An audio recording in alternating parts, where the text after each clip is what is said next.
سڵاوتان لێ بێ ئەم کاتتان باش لە ئەڵقەیەکی دیکەی بەرنامەی هەفتانە لە کوردستان 24ەوە لەگەڵتانین تا کۆتایی ئەڵقەی ئەم جارەش لەگەڵمان بن.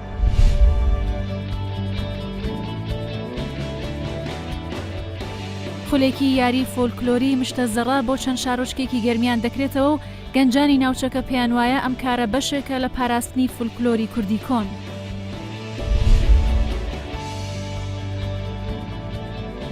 خاوەن پێداویستێکی تایبەت لە خەلیفان چەندین بەهرەی جیاوازی تەکنیکی و هونەری هەیە و هیوایەکی زۆری بە ژیان هەیە تا بەهرەکانی تاقی بکاتەوە و داهێنانیان تێدا بکات.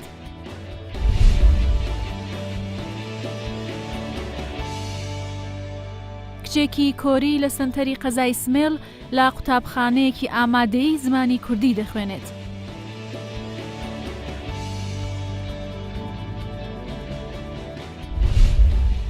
ئەرسەلان سلێمان گەنجێکی خاوەن پێداویستی تایبەتە کە دانیشتووی ناحیە خەلیفانی سەر بە قەزای سۆرانە.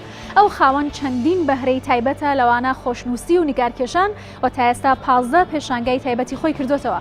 هەروەها ئەو لە بواری کۆمپیوتەریشدا شارەزایەکی زۆری هەیە وەکو خۆشی دەڵێت تا ئێستا 7 کەس لەسەر دەستی ئەو فێری کۆمپیوتەر بوون. ئەو ئێستا دوکانێکی تایبەت بە کۆمپیوتەری هەیە و بژێوی ژیانی خۆی و خێزانەکەی لەسەر و دوکانە دابین دەکات. هەروەها ئەو خەریکی بە چاپگەیاندنی دوو کتێبی شعریە کە شعر و بەرهەمی خۆین.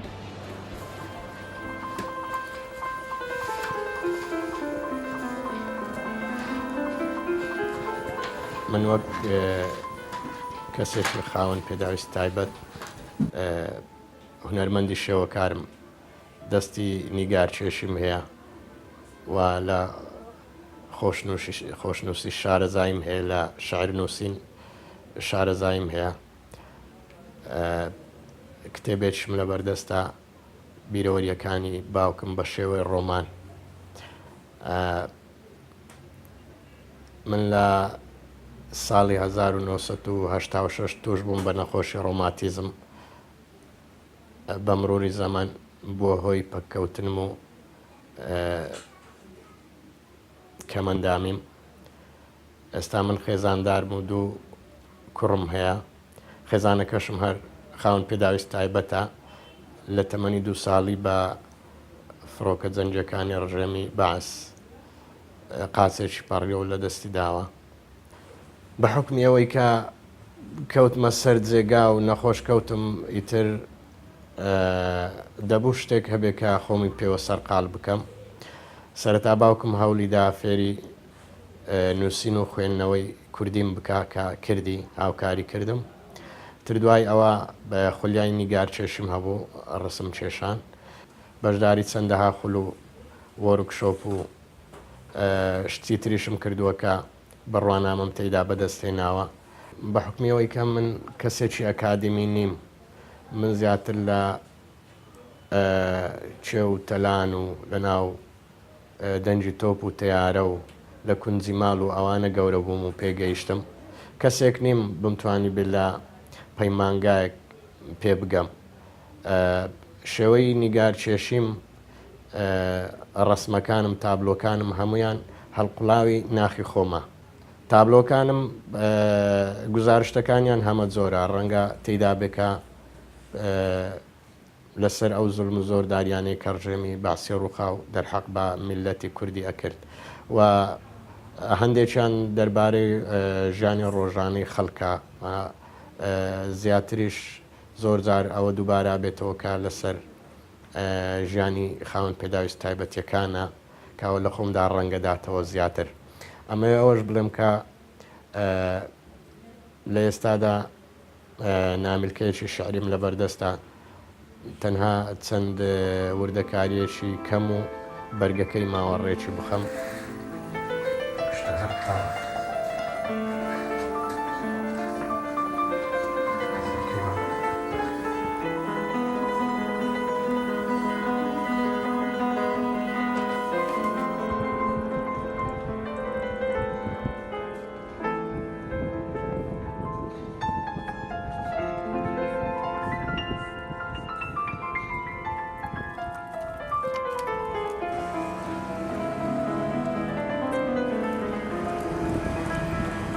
لەو دوکانە ڕاستە بە کۆیناوەکەی دوکانی کۆمپیوتەرە.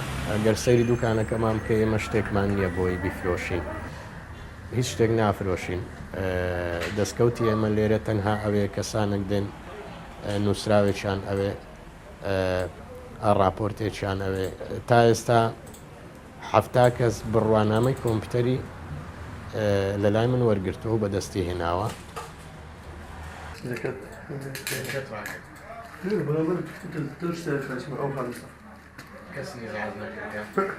لەوەتەی مناڵم من خاوەن پێداویست تایبەتمی ترکە پێگەیشتم وام هەست نەکردووە کە من خاوەن پێداویستیم بەڵکو هەوڵم داوە ئەوانەی کە هەستیشان بە نوقسانی و بە ئەوە کردووە کە خاوەن پێداویستی هانیان بدەم لۆی ئیش بکەن ئەوە ڕێگر نەبووە لە پێشمە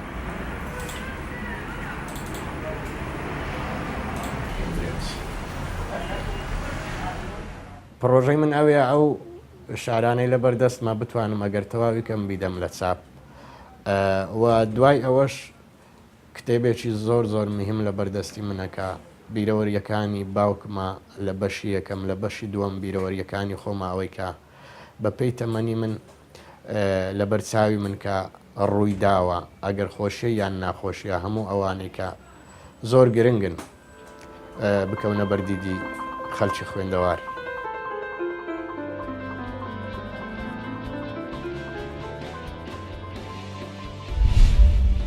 هونەر بۆ شاد ئەو چەمکە ئازاد و ڕەهایەیە کە توانیوێتی لە ڕێگەیەوە خەیاڵەکانیشی بە هونەری دیجیتاڵی ئاشنا بکات. شاد وێنەی کۆمەڵێک لە کەسایەتیە مێژوو و سیاسیەکانی کوردستانی تێکەڵ بە هونەری دیجیتاڵی کردووە واتیایدا کۆمەڵی گۆڕانکاری ئەنجام داوە. ئەو لا ڕێگەی ئەو کەرەستە و ئامێرانەش کە ئێستا بەکاردەهێنرێن توانیوێتی هونەرەکەی پێش بخات و کۆمەڵێک گۆڕانکاری تایبەت لە کارەکانیشیدا ئەنجام بدات.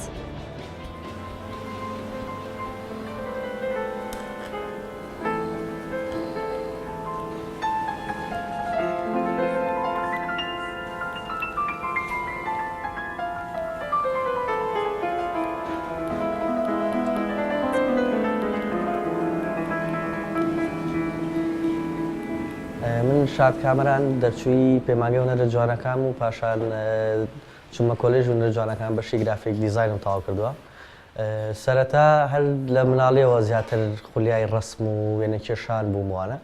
پاشان کە چوومە پێمانگەی هونەرە جوانەکان لەوێ زیاتر بانی پەرم بە ئیشەکانی خۆماوە چوونم بۆ سەر هونەری دیجیتاڵی لە کە مناڵ بووم لە کۆمپیوتەرێکم هەبوو بەرنامەی پەینتی تیا بوو کە بەرنامێکی سادە و ئاسانە و چەند ئیشێکم پێکرد ئیشم پێکرد وردە کە ئەم شتە لە منا دروست بوو کە بچم بەرە و هونەری دیجیتاڵی.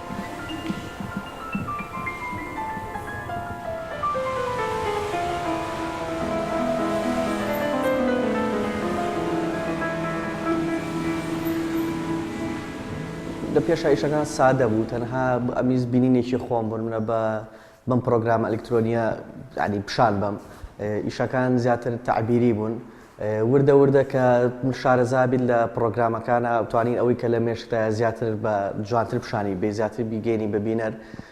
وردە ئیشەکانم ینی بەرەو پێش چوو دیسانەوە هەر پیشاندانی بینینێکی جیاواز بانی ئەو پیشاندانی ئەو شتانی چواردەوەری ئێمە بوو بەڵام من بینینێکی جیاوازم بۆی هەبوو ئەمیس ئەوەش پیشانی ئەو کەسانەمەم کە بینەری ئیشەکانیان لە چواردەوەر من بەڵام پاشا وردە زنجیری ئیشێکم کرد لەسەر ئەو کەسایەتیە دیارەکانی مێژووی کورد و من ئەم کەسایەتیانەمە هێنایەوە بۆ ناو ئێستاوە وام لێ ئەکردن کە ئەو کەرەستانە بەکاری بن کە ئێمە بەکارێنیایە ئەو کەرەستە دیجیتاڵەکان بۆ نمونە پیرەمێد لەسەر لاپتۆپێک دانیشێ و لە فەیسبوکەکەی خۆیەوە شعرەکانی بڵاوە کاتەوە.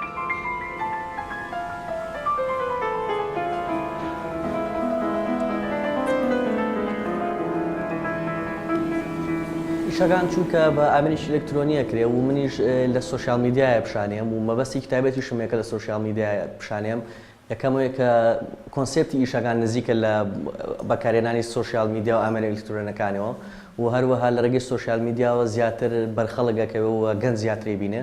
ئیشەکان کاتێک پیشانی خەڵکیەم دوو لایەنە هەندێک لایەنی کە بە تەواتی لە ئیشەکان تێگەن و ئەزان من مەبەستم چیە لە هەندێکی کە هەیە کە بەلایەنێکی سیاسی ئەیبینەیە بەلایەنێکی گاڵتە ئامێز ئەیبینێ ئەڵێت بۆ نمونە تۆ گاڵتە بەم کەسەکەی بۆچی تۆ ئایپادت دیاوەتە یان هیدفۆنت کردوتە جووی کە لەمان کاتا و کەسە خۆی هەمان ئەو دووشتە بەکارێن ینی هیچ شتێکی تیانیان هیچ ئایبێکی تیانە یاخود لایەنێکی بەلایەنی سیاسی سێرەکرێت بۆ نمونە لایەنی سیاسیە گەڵێ بۆچی ڕوێنەی کەسایەتی ئەم سیاسیتیانە یان ئەمێڵێ بۆچی ئەو کەسایەتی سیاسیتیانە ینی هەندێک هەیە بە باشی بینێت هەندێک هەیە کە بە شاوێکی کەسێرێکا بەڵام ئاسایی یاری تۆ هەرچیە بکەیت هەر کەسانێکی بەدڵێت و کەسانێکی ڕقم لێگرێت.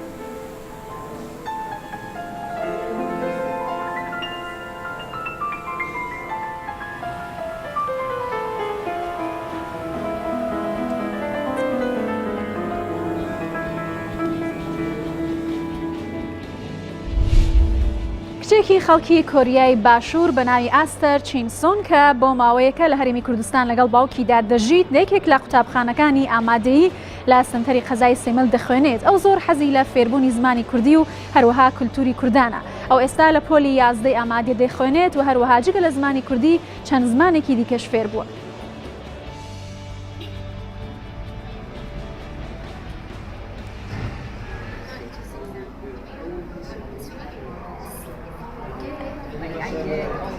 There's some word that I don't get or I don't understand.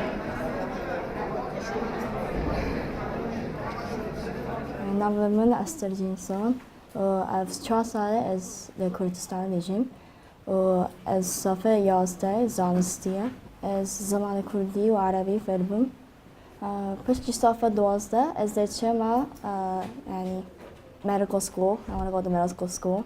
باشه ام درستکاریاری که چوا هوالا واسفان ناویگری کرمانجا خارده دبر سورانی دا چه بیشتر بیشتر ایوی خوشویست سر دکاوه اینگی اف هوالا میت دیارکر بو کیش ناوی بو ناوی دار اف هوالا ناوی از مادای ریاضیات برکاری و انگلیزی و فیزیاء گلک باش من دوه پشتی از زانکوی طبی به دماهی بینم در امریکا به زبره کردستان به هاریکاری خلقی و خدمت وان بکم.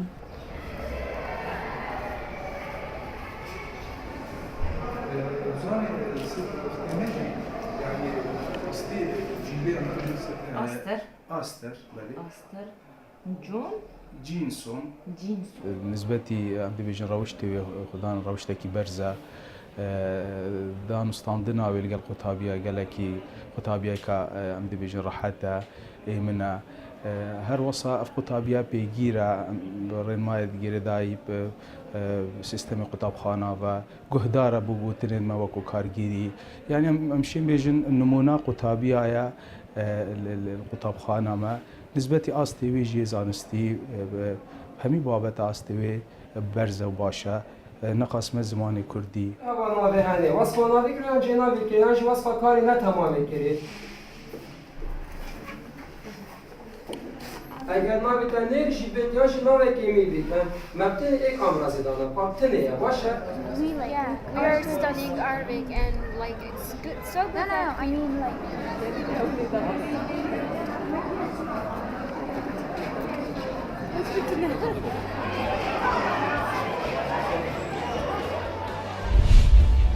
بۆ یەکەم جار لە سەرئاستی گەرمیان خولێکی یاری محێبز کە بە کوردیەکەی پێ دەگوترێت مشتە زەڕا بۆ چەند ناوچێکی گەرمیان لە شارۆچکەی کفری کراوەتەوە و مەشوای کردووە کە گەنجێکی زۆر لە دەوری ئەو یاریە کۆ ببنەوە و شەوانی دوور و درێژی زستان بە خۆخەریکردن بەو یاریەوە بەڕێ بکەن. ئەو گەنجانەی کە لە خولەکەدا بەشدارن دەڵێن کە هیوادارن پەرەی زیاتر بەو جۆرە خولانە بدرێت و بتوانن لە سنووری گەرمیاندا بە شێوازێکی بەرفراوانتر یاریەکە ئەنجام بدەن.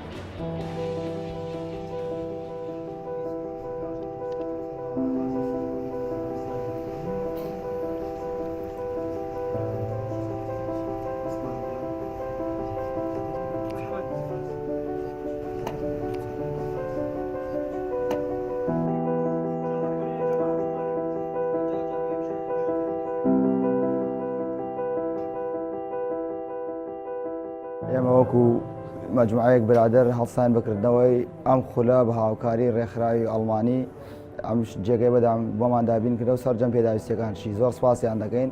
ئەم خولە بە ناوی خولی محێبسەوە واتە مشتە زەڕە بە کوردی خۆمان ئەم خولە لەسەر ئاستی گەرمیاندا کراوەتەوە لە شاری کفری بۆ یەکەمین جارە ئەمە بۆ ئەوەیەش شەوانی زستان شەوانی دوور و درێژە ئەم خولەیشە وەکو یاریکردن شەوانێکی دوور و درێژەوەی دەسەر لەم شوێنەیە بۆیە هیوادارم ئەم خولە ببێتە نەریت لە هەموو شوێنەکاندا لای خۆمان تەنها کڵاوێن هەیە و ئەمیشە وەکەوەی باسیەکەین عەرەب و کورد تێکەڵ وەیە هیوادارم ئەم خولە بواری برەی پێ بدرێ و لە جێگاکان تریشا بکرێتەوە بۆی زۆرترین تی بەشداری بکە خۆتانشە بینن هاندەرێکی زۆر دانیشتە ئەم جۆرە خولانە هەم بۆ گەنجان هەم بۆ لاوان بۆەوەی لە شوێن و جێگایان دابینەکە بۆ درێژایی شەوی زستان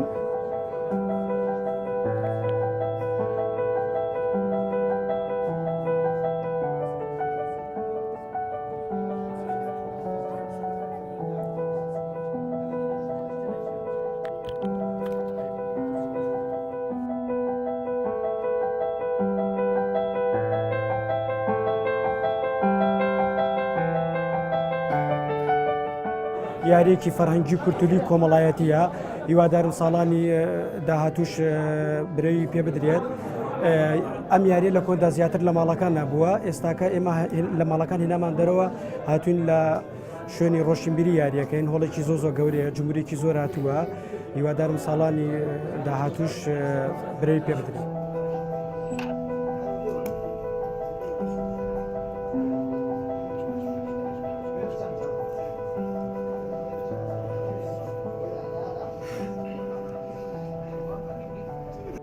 هاوکاری ئەو کۆمەڵە گەنجەی شاری کفری هەستین بەکردنەوەی خولێکی دەستشاردنەوە بە عربەکەی پێڵێن مەحەبس بۆ دەتیبی ناوچەکەی ترتیبی کفریتیایە تیبی ئاوارەکانی تایە تیبی کەلاری تایە تیبی باونووری تایە ئەم یاریانش خۆی لەوە ئەبینێتەوە شەواری ینی ئەو شەوانەی کە زستان زۆر دوور و درێژن ئەمجارە ئاشنابوونی گەنجی ناوچەکە لە نێزگەوە بۆیە هەسان بکردنەوە ئەم تیبە لە کۆدای شایتر یەکێک ئەبێتە براوە بە خۆشحاڵیەوە بۆ بەسەربرنی کاتێکی خۆش و هەم لە ناوچەکەیش ئەم یاریە کوردەوارێ زیندوو بکەینەوە چونکە یاریێکی کۆنا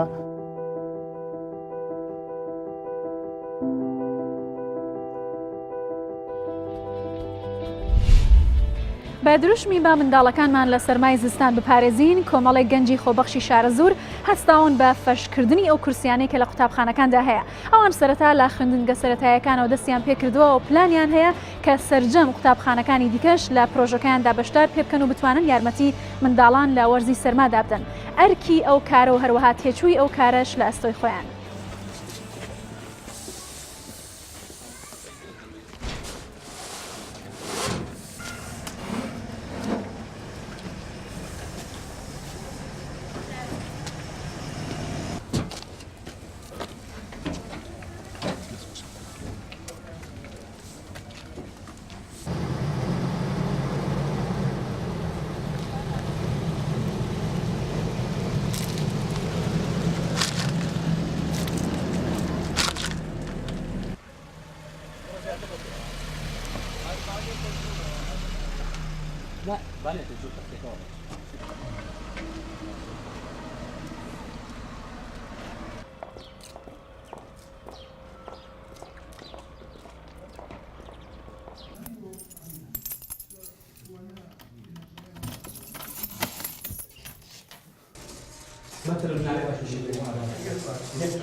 هذيك تاعك زور باشا هذيك خاطر تقول لك اللعبه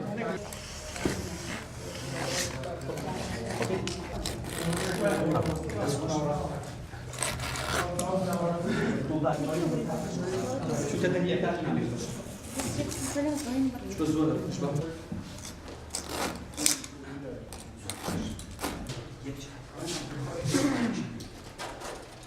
ئاماژمان خزمەتکردنی شارە زوورە لەسەر جەمبوارەکانە نانی لە هەر شوێنێک کەسێک پێویستی بە ئێمە بێواتە هەر شوێنێک پێویستی بە ئێمە بێ مادە ئەرکێکی نیشتیمانی و ئێمە وەک چالاکوانان بە ئەرکی خۆمان زانیوە هاوکات ئەم پرۆژە لە سۆنگەی بەرپرسیارەتیمان ئێمە وەک لای جەنابتان معلومە بەڕاستی لە زومی وەزارەتی پەروەردە ئێستا لە توانای ئەوەی دانیەکە بە پێویست و تەمەنی دابینکە بۆ قوتابخانەکان و بە پێویست بتوانێت ینی ئەو پێداویستیانەی بەتابەتی گەرمکەرەوە لە وەرزی زستانە دابینکە ئێمە ئەم پرۆژە هەبە مێشمانەکە سەرجەم قوتابخانەکان بەڕاستی فەرش بکەین جا ئێمە لە سەرەتای پلانەکەمان وا بوو کە بڵین قوتابخانە سەرەتاییەکان پاشان قوتابخانە بڵین ناوەندیەکان و پاشان بڵین ئامادەیەکان وەتەوە تەسەسولی ئێمە کارەکەەکەین چونکە ئەزانی بەڕاستی منداڵە چاوگەشەکان زۆر پێویستیان بە گەرمکەرەوەی و زیاتر لە ئەوان بۆی ئێمە ئەم پرۆژەمان دەست پێ کرد و زیاتر لە 12 قوتابخانەی سەرەتاییمان کردو بە خۆشحاڵیەوە بەردەوام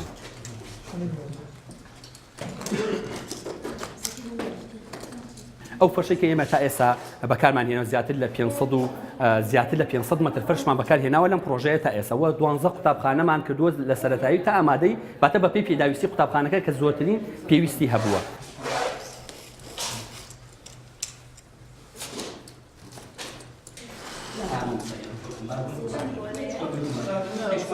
کاری ئەم گروپە بەڕاستی زۆر بەرزە نرخێن چونکە کارێکی بەسوودە بە قوتابیە خۆشەویستەکانمان کە واگە قوتابیەکانمان لە سەرمای زستان و لە گەرمای هاوین پارێزێ و کارێکی ژێ بۆ پاک و تەمیز ڕاگررتنی ڕحلەکان و مانەوەیان بە چاکی و بە باشی و زیاتر بەرگەی سەرما و گەرما بگرێ و بمێنێتەوە.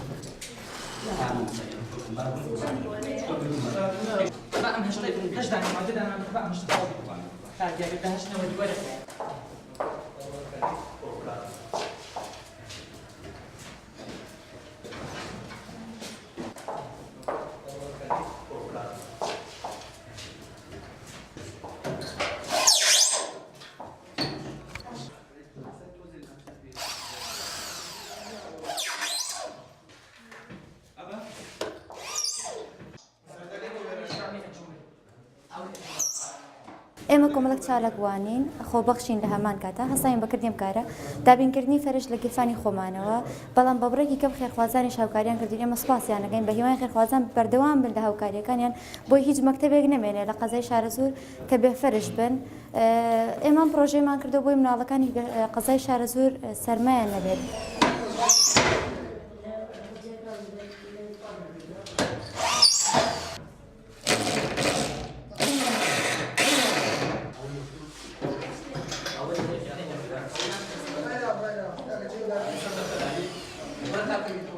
ئێمە وەک کۆمەڵێک خۆبەخش شاساین بە ڕاگەاندنی پرۆژە دەستپێکرد بم پرۆژە کە کۆمەڵێک خۆبەخشین بە دووری لە خوێندکارمەتیانە کۆمەڵێکی کە خۆبەخشانە هەستمان بە بەرپرسیایەتی کرد بۆ ڕاگەاندنی پرۆژەکەشمان لە چی پێکات بۆ پەرشکردنی سەرجەم ئەو ڕەحلە گورسیانەیە کە لە قوتابخانەکانە هەیە بەتایبەت قۆناغی بنەڕەتی کە کۆمەڵێک مناڵی بچووکن لە سەرما زوستانە بیان پارێزن.